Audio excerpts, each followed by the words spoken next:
We're just in time. Next up, Aikin from Dynamic Grid, one of our sponsors today, is going to talk about operational coordination. Welcome up, Kate. Nice to see a fairly large audience, bigger than the one I spoke to an hour ago.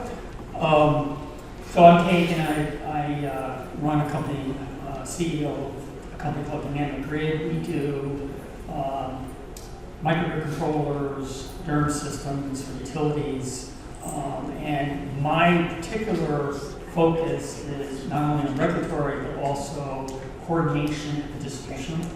And that's probably going to be the holy grail in how do we electrify, how do we connect Sean's transportation networks in the future? How do we get DERs in the system? So, again, like I said, this is a kind of disruption just ahead. This is forward-looking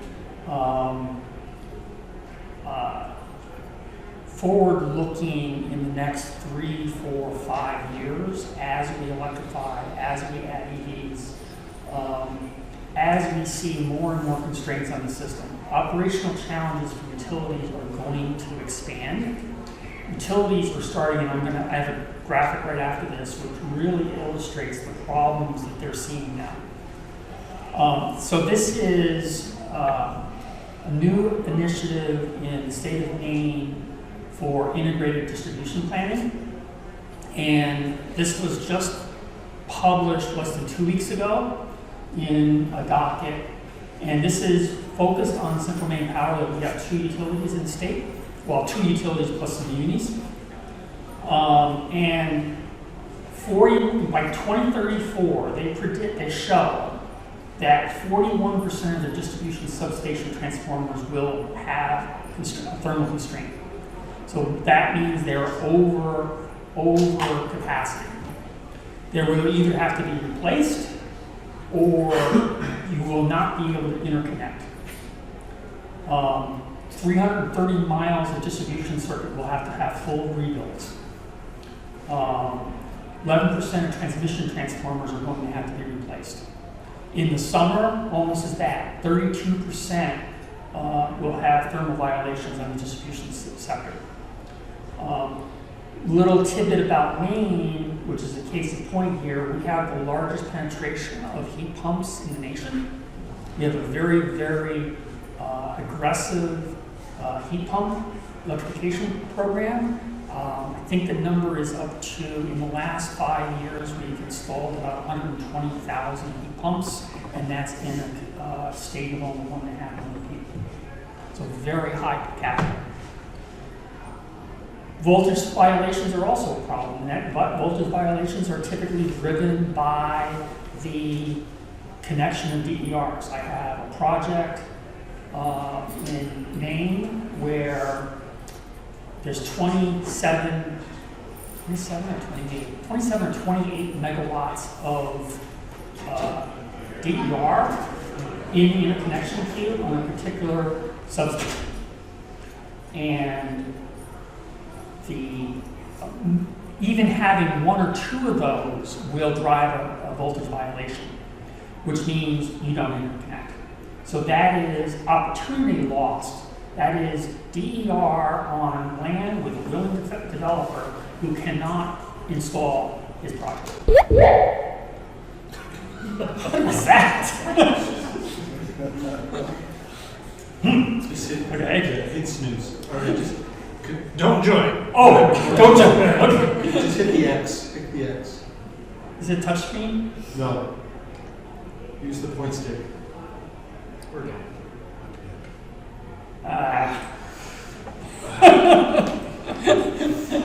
I'm not a ThinkPad person. I'm a Mac person, Rob. That's your problem. Oh no, Don't compute on it's a good thing.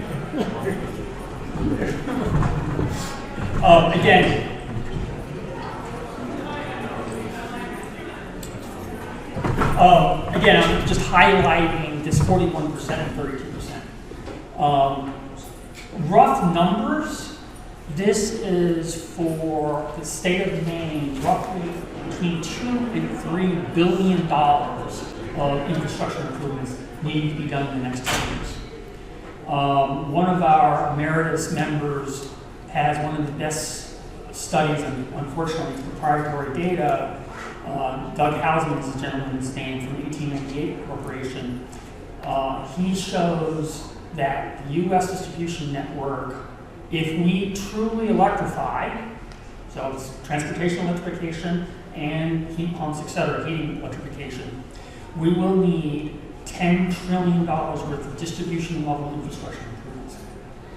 That's on top of, I think the last numbers I've seen is something on the order of $2.5 trillion worth of solar and wind, $2 trillion in transmission, and $3.5 trillion in energy storage. Though that number is going down because energy storage is getting cheaper and cheaper. So it dwarfs, we have to put more money into distribution than we actually do in making power. So this is another way of describing the same problem. You see a pile on the left side, you see a pile of green. These are substations and circuits that don't have a problem today. And on the right side, you see how many of them are overloaded by 2034. This is all infrastructure improvements that requires a new approach, a new way of doing things. And then to kind of build off the previous one, talking about it as a knowledge graph, another way of showing this is we are actually working with a network of structures. We have the electrical infrastructure, which is really what I'm talking about, the distribution system.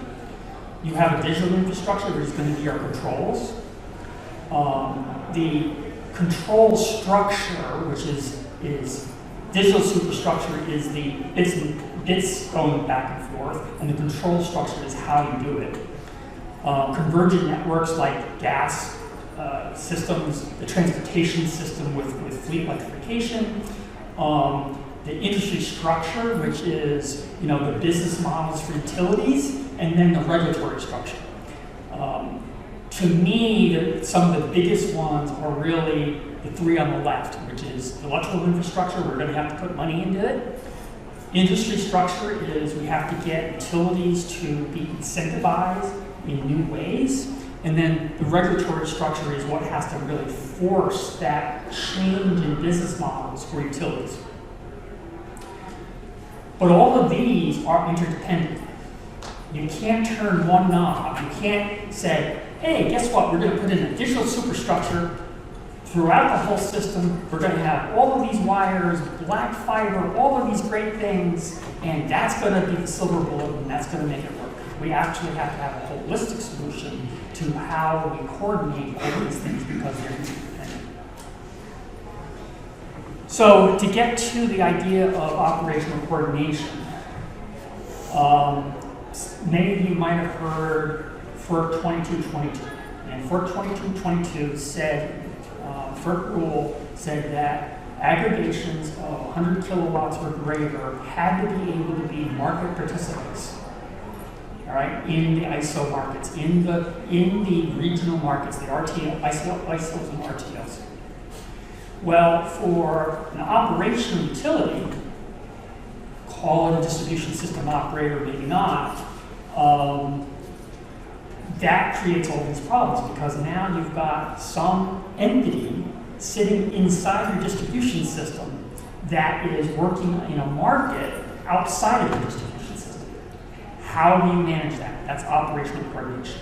And it's not an either or. We don't do just markets and we just don't do control. It is a merging of these two things, and this is the idea of operational coordination. And again, we're back to the SJM model.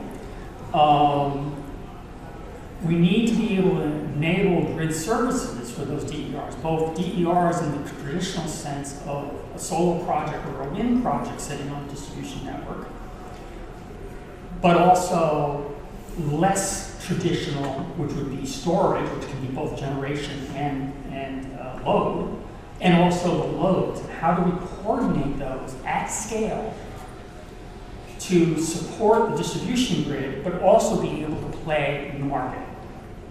That's the real problem with operational coordination. And that's something that I'm seeing more and more out in the industry. Utilities are getting more and more,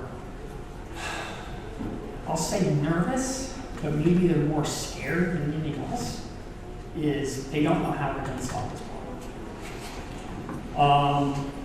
And these coordinated operations require multiple parties. We've got aggregators, we've got ISOs, we've got distribution system operators, we've got distribution customers, and all of them have to be able to have the same rules of the road.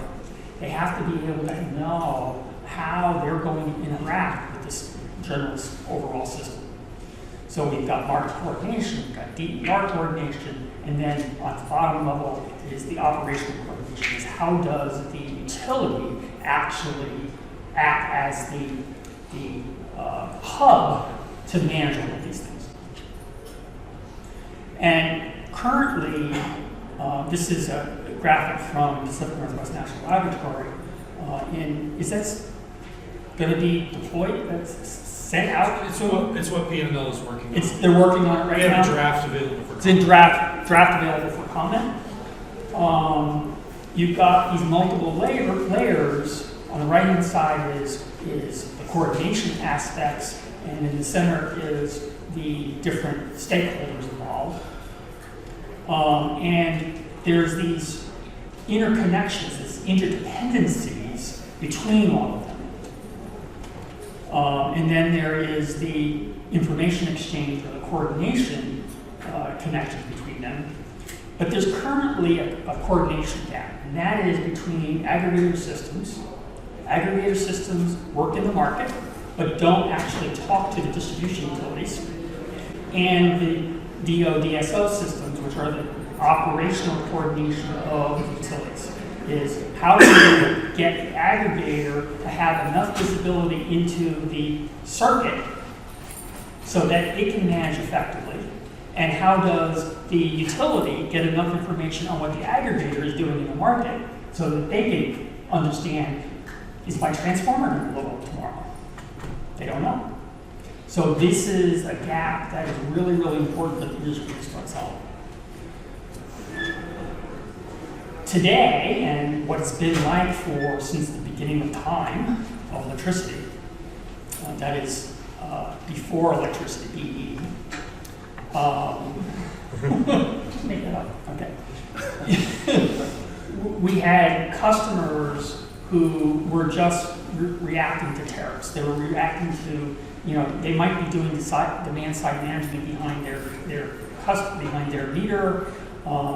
They had a tariff, they had a demand charge, and they were just managing it. And then you had the distribution OT, operational technology, where the utility was doing understanding how the power flows were on their network, and they were doing various controls using various switching. They do transformer tap changes to handle change in voltages. And it was a very, very analog process. That was the way it's been up until now. But the emerging utility has those customers who are now interacting and actually making major differences to how the distribution system operates. You have the old OT world, but now we've got something in the middle. We've got microgrids, we've got battery systems, we've got EV charging systems. We have different contracts and agreements. We now have these aggregators who are interacting with the system and are now, I'm going to deploy this battery. Well, the utility doesn't know that the battery is being deployed. What does that deployment of that battery mean to the utility? All of that now makes the system much more complex. So we've talked a lot about DERMS. I mean, the idea of DERMS maybe 5 or 6 years ago, people assumed DERMS were out there. They're really not quite there yet even. This is from Open Access Technology International, which is probably one of the better DERMS providers out there. They have wide breadth of types of terms for helping utilities manage this complexity. Then there's the OT network, which is the current ADMS, Advanced Distribution Management System, where they're going to turn reclosers on and off, they're going to change voltage taps on transformers, et cetera, but there's now this interconnection between DERMS systems being deployed out in the utility sector and the old ADMS OT networks. Okay, now I have to there's a new slide that I wasn't prepared for yet. So, in a way, we have to rethink how operational OT is working, and that is build in effect distributed energy operating system, is understand how the incentives, the regulatory incentives, the tariffs, et cetera, interact with the markets, that interact with the OT, and that's going to require, most likely, advanced AI to do resource allocation. Now, in the machine learning world, resource allocation is basically how do I deploy assets most effectively in an optimized way. That's where AI is going to be. Operational AI in the grid edge is going to play the dividends. And that's how we get from what is today 40 or 50% utilization of our distribution network, get it up into the 70 or 80% range by flexible loads. Telling the EV charger, don't charge right now. Charge an hour from now. Being able to tell the battery when to do this. Things like dynamic operating envelopes, all of that. The AI is going to use that as raw data to make more effective optimization decisions. So this is a graphic of the responsibilities within a typical utility ISO market. So this is all the way from the distribution operator, what we would call a distribution utility, and some distribution utilities are strictly distribution utilities, and some also on generation, all the way up to the ISO, which is the regional market. So this shows all of the parties that are involved in trying to do this work. And the new concept is in the near future, we're going to see potentially another market layer in there, which is going to be a distribution system operator. And that is going to be a local market that is handling the coordination operations of interacting, doing all these things. Now, it doesn't necessarily have to be a third party. It can also be a utility that is operating that market.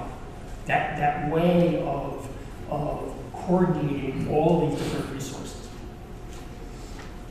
And this is again from OATI, and it talks about the different types of DERMS that are going to make these things happen. And that is going to be the enterprise DERMS, which is probably going to be a utility where they're managing their ADMS system to best effect, and also moving large generation and large storage generally, and using that to help balance their system on the local system. And then there is going to be a newer, and this is the area where we work in and the grid works in, is edge DERMS, where we actually have a mini DERM system that is actually working on the circuit level and seeing real-time data and starting to send out proper incentive signals or direct control of individual assets on that circuit. So we can keep those transformers from burning up. Those 41% of the transformers in central main power, oh, I shouldn't say central main power. They told me not to say that, oh well.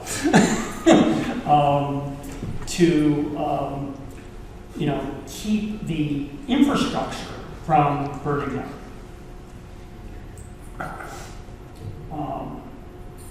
DSO DERMS popped up.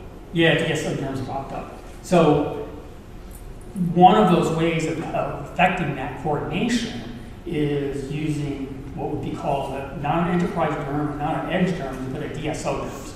So in a way, California has the initial starts of this, where Marion County, what is NCE, Marion County, the public choice. Marin Community Energy. Huh? I think it's Marin Community Energy. Marine Community Energy in California has a DERM system. So they have a pile of assets, they also have a pile of flexible assets, and they run a DSO DERMs to manage those and make